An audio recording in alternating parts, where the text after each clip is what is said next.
Hi hello నమస్తే welcome to బిఆర్కి news. నేను హిమవర్ష. దేశంలో రిజర్వేషన్లు ఇంకా అవసరమా లేదా కాలానుగుణంగా మారాల్సిన సమయం వచ్చిందా? ఈ ప్రశ్నలే కేంద్ర బిందువుగా బిఆర్కి న్యూస్ ఆధ్వర్యంలో నిర్వహించిన కామన్ మ్యాన్ డిబేట్ ఇప్పుడు మేధోపరమైన చర్చలకు వేదికగా మారింది. సమాజంలోని ప్రతి వర్గాన్ని ఆలోచింపజేసేలా రిజర్వేషన్ల అవసరం, పరిమితులు, భవిష్యత్తు దిశపై తనదైన స్పష్టమైన అభిప్రాయాలతో ఈ డిబేట్కు హాజరయ్యారు జయప్రకాష్ నారాయణ్.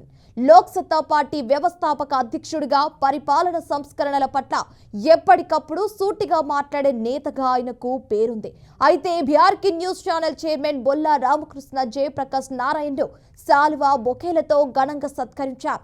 సామాన్యుడి గొంతుకు వేదికగా సమాజాన్ని మతనం చేసే అంశాలపై నిర్భయంగా చర్చ జరగాలన్న లక్ష్యంతో ఈ కామన్ మ్యాన్ డిబేట్ నిర్వహించినట్లు బిఆర్కి news channel chairman Bolla Ramakrishna స్పష్టం చేశారు. రిజర్వేషన్లపై భావోద్వేగాలకు కాకుండా తర్కం, ఆలోచన, విధానపరమైన దృక్పథంతో చర్చ జరగాల్సిన అవసరం ఉందన్న సందేశాన్ని ఈ వేదిక మరోసారి దేశానికి గుర్తు చేస్తుందన్నారు.